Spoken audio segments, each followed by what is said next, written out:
Salutare tuturor și bine v-am regăsit la un nou episod de pe acest canal de YouTube. Sunt David, iar în videoclipul de astăzi o să vă prezint cum puteți să vă puneți contul de Instagram pe privat și pe public. Ei bine, înainte de începe, nu uitați de butonul de like și de abonare. Îmi follow pe Instagram la david17.oficial și să dați un share la prietenii voștri să le spuneți să se aboneze. Și să începem!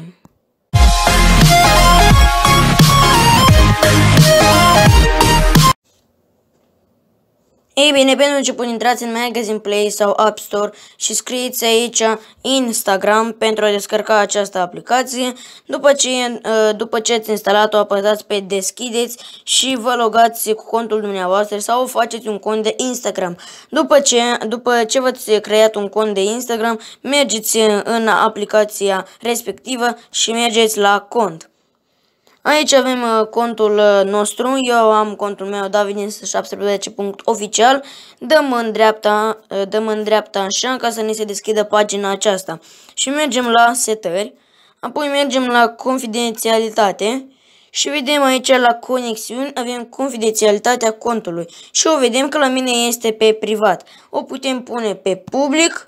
Dacă apăsăm acest buton și punem pe schimbă, acum confidențialitatea contului este pe public. Dacă dorim pe privat, iarăși apăsăm pe acea liniuță și apăsăm pe OK și ea va fi activată.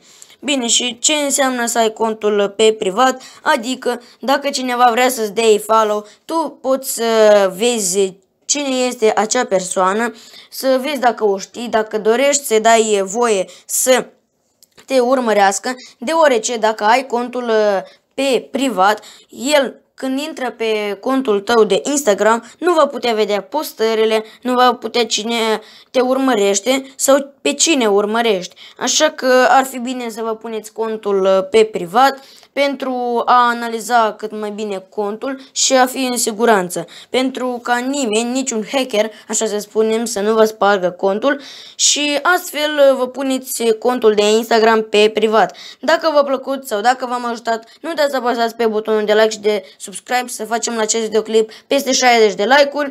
Vă mulțumesc mult pentru vizionare, cu voi a fost David. Ne vedem pe următorul videoclip. La revedere!